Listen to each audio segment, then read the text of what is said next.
Okay. Movie review వస్తే UI. మన movie రివ్యూలోకి వెళ్ళే ముందు ప్లీజ్ సబ్స్క్రైబ్ మై ఛానల్. అయితే మూవీ ఆయన ఫస్టే చెప్తారు ఫోకస్ ఉండాలి సినిమా. మన ఉపేంద్ర గారు డైరెక్షన్ అంతా ఆయన తెలుసు, హీరో ఆయనే. అయితే ఫస్ట్ నుంచి ఆయన స్టైల్లో చెప్పాలంటే ఎండింగ్ నుంచి చెప్తాను. మూవీ రివ్యూ ఏంటంటే ఆయన అనుకున్న స్టోరీ ఏంటంటే ఇప్పుడు జరుగుతున్న ఈ సోషల్ మీడియాలో కానీ ఈ పాలిటిక్స్ వల్ల కానీ మన ఫ్యూచర్లో ఇలా మన పీక్ తింటున్న ఈ ప్రజలు ఇలా మారిపోవాల్సి వస్తుంది అనేసి ఒక లాస్ట్లో ఆయన స్టోరీ అనేది అది ఉంటుంది. కాకపోతే ఆయన డిఫరెంట్ స్టైల్లో ఆయన స్టైల్ అని చెప్పారు. అలా చెప్పినప్పుడు ఆయన ఆత్మ మాట్లాడుతుంది అనమాట. స్టోరీ ఎలా అనుకున్నాను కదా, నువ్వేంటి ఎలా వచ్చేలా ఏంటంటే జనాలు తెలివైన ఫోకస్ చేస్తారు. అయితే నాకు అర్థమైంది ఏంటంటే సినిమా ఓవరాల్గా అంతా బాగుంది, కానీ ఎక్కడో ఏదో ఇప్పుడు కూడా కన్ఫ్యూజన్గా ఉంది మూవీ. సినిమా అయితే బాగుంది, సినిమా బాగాలేదు అనలేదు, కానీ ఓవరాల్గా ఎక్కడో కన్ఫ్యూజన్గా ఉంది సినిమా. అయితే మూవీ విషయాలకు వస్తే కొన్ని షార్ట్లు చాలా బాగున్నాయి. ఇప్పుడు వాళ్ళ అంటే కొన్ని షార్ట్లు విడివిడిగా ఒక బిట్లుగా చూస్తే మూవీ ఓవరాల్గా గుడ్. ఇప్పుడు సమాజం అంటే ఏంటంటే ఒక మంచి గురించి చెప్పిన వ్యక్తి ఎప్పుడైనా సమాజంలో వాడు ఎప్పుడైనా ఫెయిల్ అవుతాడనేసి నాకు అనిపించింది.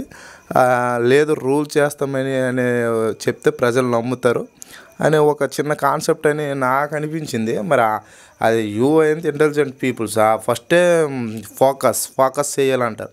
నేను అది డిఫరెంట్ స్టోరీ కాదనడం లేదు, కానీ ఎక్కడో ఏదో మిస్ అయిందని మిస్ ఏం అవ్వలేదు, నాకు అర్థం కాలేదేమో, కానీ సినిమా అయితే ఓవరాల్గా అయితే గుడ్.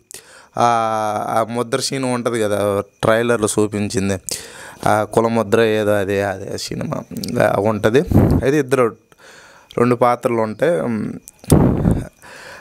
దీన్ని 2 పాత్రలు ఉంటాయి ఉపేంద్ర ఇందులోనే. అంటే దీన్ని డిఫరెంట్ స్టోరీ ఉంటుంది. ఒకడు మంచి గురించి ప్రజలను మంచి చేయడం గురించి ఒక క్యారెక్టర్ ఉంటే, ఒకడు వాళ్ళ అమ్మకి జరిగినటువంటి వీటి గురించి పీపుల్ని హేట్ చేస్తూ వాళ్ళ అమ్మని హింసించిన ఈ భూమి మీద అందరినీ బెచ్చగలం చేయాలని ఒక యాక్టింగ్ రోల్ ఒకటి ఉంటుంది.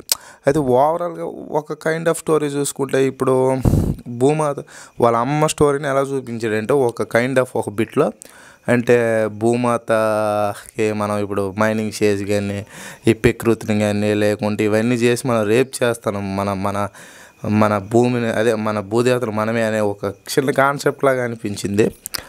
మళ్ళీ ఓవరాల్గా అది కన్ఫ్యూజన్ లాగా అనిపించింది. కొన్ని షార్ట్స్ కానీ కొన్ని రిచ్గా ఉన్నాయి చాలా. ఆయన అంటే ఉపేంద్ర స్టైల్లో ఆయన మార్కింగ్ అయితే కనబడదు సినిమాలో, కాదనట్లేదు. మేకింగ్ స్టైల్ కానీ అంతా బాగానే ఉంది. కాకపోతే కొంచెం డిఫరెన్స్ ఉంటుంది స్టోరీ కొంచెం. నేను కూడా ఇంకోసారి చూడాలేమో, నాకు కూడా అంత ఇది అవ్వట్లేదు. బట్ ఆ సినిమాలో రివ్యూ చెప్పినట్టు కూడా బోరపోద్ది, ఆ బిట్ కూడా పెట్టడం జరిగింది. ఇది ఓవరాల్గా సినిమా అయితే నో రివ్యూ.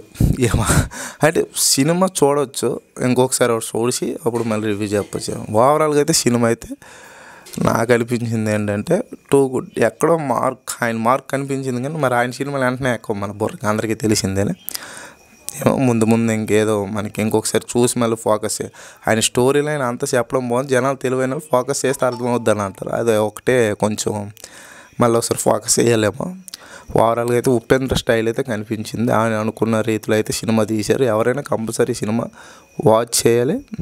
మీకేంటి అర్థమైంది కూడా ఒకసారి కామెంట్లో ఒకసారి పెట్టాలి. ఒకసారి మూవీ చూసాక ఏం అర్థమైంది, నేను కొంచెం లేట్ చూసాను మూవీ, కానీ రివ్యూ పెడతాను. మీకేం అర్థమైందో మూవీలో కామెంట్స్ పెట్టాలి.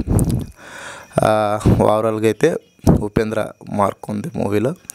ఆయన స్టైల్ కానీ ఆయన 10 years తర్వాత తీసిన యూఐ మూవీ ఇది చాలా డిఫరెంట్గా ఉంది ఆయన స్టైల్లో. ఓకే, మీకు ఎలా కనిపించిందో ప్లీజ్ కామెంట్లో. Please watch this review. Please subscribe my channel. Thank you all of you. Thank you.